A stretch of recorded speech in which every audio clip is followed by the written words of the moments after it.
I want people to know that there is hope, and there are people who are out there to support you. Every year, more than 10,000 people gather from across the state to walk in memory of a loved one who died by suicide. The Out of Darkness Walk will look different this year because of the pandemic. But as Allie Davis shares in this Healthy Mind Matters report, it hasn't changed the commitment these families feel to prevent this from happening to anyone else.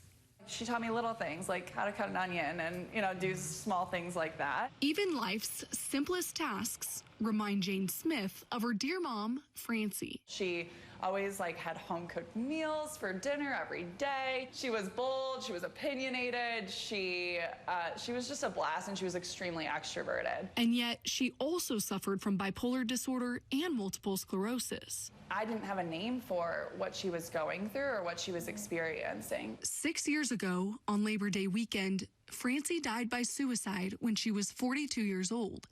Jane was only 18. It really feels like, how am I literally going to make it to tomorrow without my mom?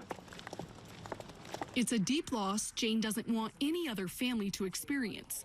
That's why she now advocates for suicide prevention. The gold beads symbolize loss of a parent, so I wear them for my mom. Each year, Jane walks to remember her mom and raise awareness. Although she won't be walking with thousands of other survivors this year, she will be walking with her partner Zach and dog Arby.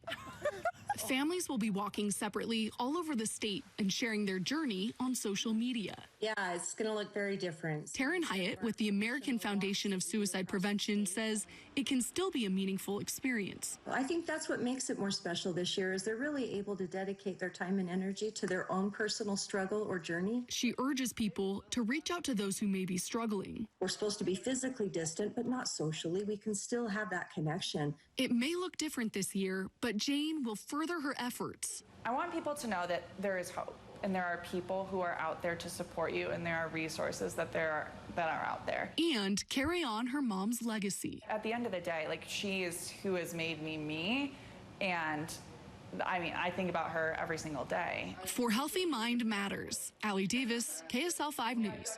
Allie, thank you. The American Suicide Prevention Foundation is streaming online opening ceremonies for the Out of the Darkness experience. That's tomorrow at 10 a.m. on their Facebook and YouTube pages. If you or someone you know needs help, call Intermountain Healthcare's Emotional Health Relief Hotline at 1-833-442-2211.